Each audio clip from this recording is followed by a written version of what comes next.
I know what you're thinking. You're thinking, Milner, stop this before it gets out of hand and you embarrass yourself. That's too late, people. And in the words of Doc Holliday, I have yet to begin to defile myself. So what you're looking at is the first installment of my vlog. Yes, 2018, I'm almost 50 years old and I'm starting a vlog. Everything is wrong about that equation, but there is a reason behind this that I'm about to explain. So the first thing you need to know is this is not natural for me.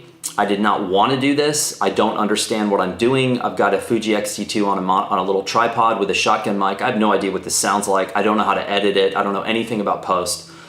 But prior to that, something you need to know is that my generation of filmmaker, photographer, forget the filmmaker part, just the photographer part. My generation of photographer, we didn't aim the cameras at ourselves. We always aimed out into the world. So turning a camera around like this and filming myself sucks. It's not natural, it feels weird, and it kind of is counterintuitive to everything I learned as a photographer. But my goals just came up at Blurb. And when you work at a company like Blurb, or any other company for that matter, you typically get involved in a goal process where you have to set goals for the subsequent year. 2018 just went by, so you say what went well, what didn't go well, what do I want to do in 2019, etc., which I just did, and I knew that Blurb had a need for motion content. So I agreed, so it's now officially part of my goals that I'm going to try to begin to understand motion, learn it, learn post, and start delivering small motion clips to Blurb. I have no idea what those are going to look like. I have a dream in my head of what I'd be able to accomplish, but I am a long way from that. So that is why I'm officially doing this.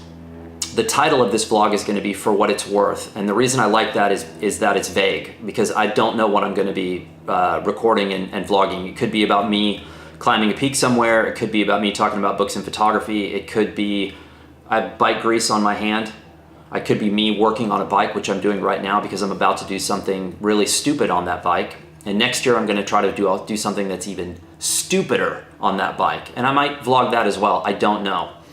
So the title again is For What It's Worth, and what it's going to be is 5 to 10 random topics. That's it. They're probably going to be all unrelated, and they're not going to be from the topics that you normally expect, but there's a reason for this.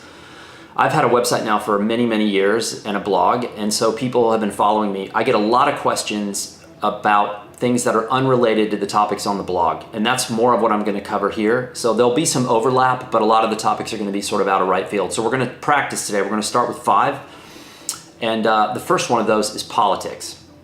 A lot of people asking me about politics. Am I surprised by what's happening with American politics? The short answer is no, because we've known who Donald Trump is for a long, long time, right? He's a uber wealthy white guy who lives in a high-rise in Manhattan surrounded by other really wealthy white people. He spent his entire adult life enriching himself at the expense of other people. And he's a pathological liar. So I'm not surprised by anything he has done or said. The one thing that I'm slightly surprised about is how quickly the Republicans hitch their wagon to him and have shown an ability to just forget about all sense of like decency and reason to make what they're going to make off of him before he implodes. That's a little surprising in the sense of how quickly it happened, because during the run-up to the election, they wanted no part of this guy. They've said he's a bozo, he's unfit for office, and then suddenly, boom, he wins, and now they're all best buds. So it's disgusting, but that's how it works here. Number 2, new gear in the Milner household. Feiyutech Gimbal G6 Plus, which I loaned to another photographer yesterday because he's far more accomplished with motion than I am, and I knew that he would put it through its paces. But it's pretty cool, and it works with the Fuji, it works with my Canon G7, and it works with my GoPro, which I don't own yet, but I'm gonna. So let's recap Dan's midlife crisis. Vlogging, check. GoPro, check.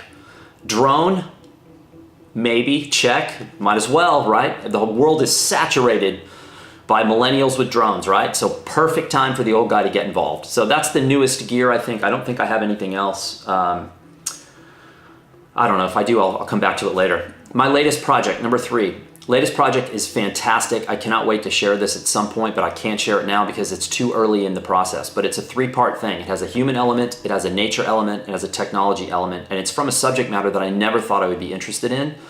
But I am, and it's really cool, and I have the book design already planned in my head. I have the book will be an edition of 1, sorry for anyone who wants it, and it will be a book that is customized after the fact, and you will have to view the book with a magnetic magnification lens to see what the actual copy in the book is, but there's an angle to it. The title of the project is called Birds of Prey. Thank you to Alex Palacios, the Blurb creative director, for giving me that title. The only time in my life that I've taken a title that someone else gave me, but it's perfect. Number 4, my latest books. I just did a magazine sample. Blurb came out with a new economy magazine paper. I don't know what it's like, so I had to make a sample book. I always make samples. Everyone thinks that I do this because Blurb pays for them and I get everything. Bookmaking 101. Suck it up and get it done. Number 5, what is my immediate future? My immediate future is I am exhausted. My 12-year-old nephew was just here and I just spent 10 days with my 19-year-old nephew. I haven't taken a shower in about a month. I've slept on the ground. I've slept in my truck. I slept in a tent that got hit by a dust devil, legitimate dust devil, like the width of my truck. My tent was 40 feet in the air, filled with stuff. 40 feet in the air, I had already written it off. I just said, I'm sleeping on the ground with no tent because it's gone. It eventually landed. It was like Sputnik. It came down in the ocean somewhere and we tracked it down and got it. So I'm exhausted, but I'm home for a little while. Then I'm going to go back to New Mexico. Maybe before I go to New Mexico, I'm going to hike a 14er here in California, camp out one night, do that, get it done, come back, go to New Mexico. I've got a lot of work-related things out there. There's so many cool projects happening out there. Plus, lots of cycling, lots of hiking, lots of climbing, fishing. I started climbing again after 25 years, which I know is a guaranteed injury. It's a matter of time. But I'm doing it anyway because it's really fun. Gym climbing, not rock climbing as of now. I just don't have a partner and time to go out and do that. And my wife would probably freak out if she knew I was doing that. So I'm just gonna limit it to the gym now. Good workout. So that's it. That's the topics for today. The other question, the last thing I have is feedback. Let me know how bad this sucks. Let me know how the audio sucks. Let me know how my post sucks because I know it's all gonna suck. So anyway, appreciate you being here. We'll be back and this is gonna be an annoyingly long series. I can feel it.